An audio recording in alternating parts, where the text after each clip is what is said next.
یہ کوئی اتحاد نہیں چاہتے. تو صرف منافق تھا، منافق ہے، منافق رہے گا. جو شاہ ہمدان کی گستاخی کرے، بولو ایسے لوگوں کے ساتھ ہاتھ ملایا جا سکتا ہے؟ دوسری بات میں آپ سے جو عرض کر رہا ہوں وہ یہ ہے کہ مجھے سمجھ نہیں آتی، یہ سارے کے سارے لوگ آتے ہیں ہماری اقتداء کے اندر نماز بھی ادا کر لیتے ہیں، اور نماز ادا کرنے کے بعد جو اسلام پھیرتے ہیں اس کے بعد کہتے ہیں نہیں اسلام والا یہ مولوی تو ہے مشرک ہے. یا تو اس کا یہ کہنا غلط ہے یا اس کا عمل غلط ہے. دونوں باتیں صحیح ہو سکتی ہیں؟ بولو بولو. یا تو اس کا یہ کہنا غلط ہے کہ یہ مشرک ہیں، اور یا پھر اس کا یہ عمل غلط ہے کہ مشرک کے پیچھے سے نماز کیوں پڑی ہے. دونوں میں سے دونوں باتیں صحیح ہو سکتی ہیں. بولو بولو. دونوں باتیں صحیح نہیں. یا تو اس کا یہ مشرک کہنا غلط ہے، اور یا اس کا پھر اقتداء کے اندر نماز ادا کرنا غلط ہے. ہم نے جس کو بھی گستاخ رسول کہا، ڈنکے کی چوٹ پہ کہا، پھر اس کے پیچھے نماز ادا نہیں ہو سکتی. یہ گردن کٹ تو سکتی ہے، گستاخ رسول کے پیچھے نماز ادا نہیں ہو سکتی.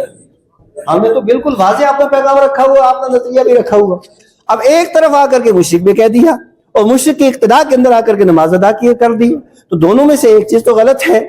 اب نماز ادا کرنا اس کا بتا رہا ہے کہ امام مشرک نہیں ہے. امام مشرک نہیں ہے. اس کا نماز کیونکہ مشرک ہوتا اور اس کا اگر یہ عقیدہ اور نظریہ ہوتا تو یہ پیچھے کھڑا نہ ہوتا. آپ بتائیے کہ یہ مشرک نہیں ہے، اور جو مشرک نہیں اس کو تو مشرک کہہ رہا ہے. تو آگے دیکھیے کہ اس کا آگے سائیڈ ایفیکٹ کیا ہوا.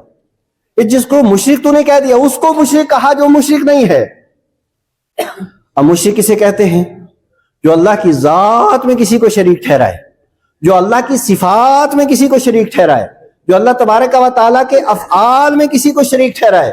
تو الحمدللہ ہم نہ ذات میں کسی کو شریک ٹھہراتے ہیں، نہ صفات میں کسی کو شریک ٹھہراتے ہیں، نہ افعال کے اندر کسی کو شریک ٹھہراتے ہیں.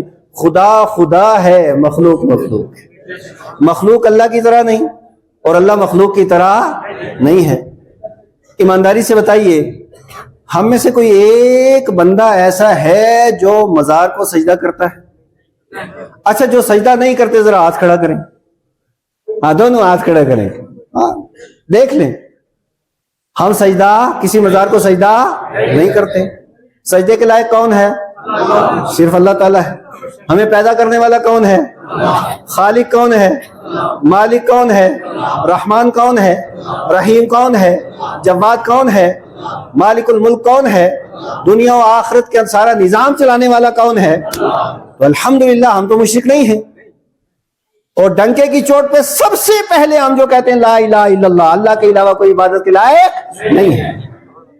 اور جب ہم کہتے ہیں کہ ہم مشرک نہیں الحمدللہ، اور پھر یہ ہمارے پیچھے نماز پڑھ کے ہمارے، اور پھر آپ مزہ کی بات دیکھیں، 11ویں کیا ہے جی؟ ناجائز ہے. اور جب ہم 11ویں کی محفل میں جاتے ہیں ہم آدھی پلیٹ اور یہ 3 پلیٹ کھاتا ہے. ختم کیا ہے جی؟ ناجائز ہے. تو ہم کھائیں گے آدھی پلیٹ اور یہ 4 پلیٹیں صاف کر جاتا ہے. ناجائز کہہ کے کھاتا ہے. اور پھر میں آپ سے یہ عرض کروں کہ یہ کہتے ہیں ہمیں یہ مشرک ہے، اور الحمدللہ ہم مشرک نہیں ہیں. اب سنو حدیث شریف. جو بے دینی کا سب سے اونچا درجہ ہے وہ ہے شرک اور مشرک ہونا، اور مشرک کے دوسرے نمبر ہے کافر، اور کافر کے بعد پھر اس کے بعد ہے وال اور مضل، اور پھر اس کے بعد آتا ہے فاسق. اور یہ درجے ہیں، اور یہ بھی شریعت مطہرہ نے متعین کیے ہیں. سب سے اونچا ان شرک لظلم عظیم، ظلم عظیم کا نام شرک ہے، اور سب سے بڑا ظالم مشرک ہے. مشرک سے بڑھ کر کے ظالم کوئی نہیں ہے. اب اس کا مطلب کیا ہوا کہ جو مشرک ہوگا وہ کافر ہوگا. جو مشرک ہوگا وہ کیا ہوگا؟ جو مشرک ہوگا وہ کیا ہوگا؟ کافر ہوگا. لیکن جو کافر ہو کوئی ضروری نہیں وہ مشرک بھی ہو. کافر ہو سکتا ہے وہ مشرک نہ ہو. حضور کی توہین کر دے، اب توہین کرنے کے بعد اسے شرک تو نہیں کیا، لیکن رسالت مآب کی جب توہین کی تو وہ مسلمان، بولو مسلمان نہیں ہے، کافر ہو گیا.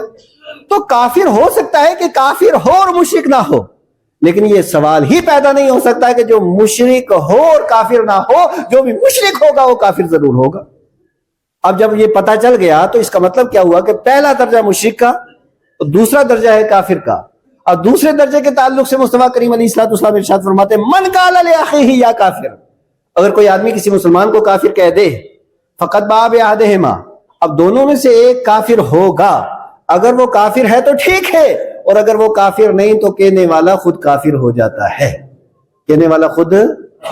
تو الحمدللہ یہ ہمیں مشرک کہتے ہیں، ہم مشرک نہیں ہیں، ہم مشرک تو ہم مشرک نہیں ہیں، پھر کہنے والا کیا ہوا؟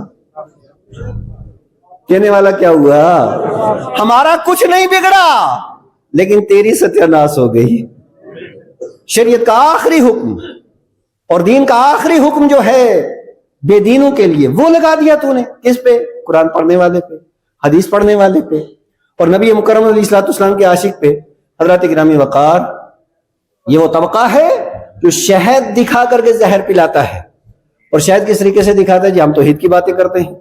بھائی توحید کی بات کون نہیں کرتا ہے؟ جو بھی مسلمان ہوگا وہ صبح صبح اٹھ کے سب سے پہلے کہتا ہے لا الہ لا الہ الا اللہ. وہ کہتا ہے. ہماری مسجد کے اندر صبح آئے نا، آ کر کے دیکھیں فجر کی نماز ہوتی ہے، اس کے بعد ذکر ہوتا ہے، ذرا پڑھو حق لا الہ الا اللہ. یہ ہماری مسجدوں میں ہوتا ہے. کن مسجدوں میں؟ یہ ہماری مسجدوں میں صبح صبح اعلان ہوتا ہے لا الہ الا اللہ. ان کے اندر بولتا ہی کوئی نہیں. اور ہر سنی مسجد کے اندر ذکر پہ جہر ہوتا ہے، اللہ کے علاوہ کوئی عبادت کے لائق نہیں. اس کے باوجود تم سیدھے سادھے مسلمانوں کو آ کر کے مشرک کہتے ہو. اور پھر اس کے بعد جناب مشرک بھی نہیں. ہم تو اتحاد چاہتے ہیں.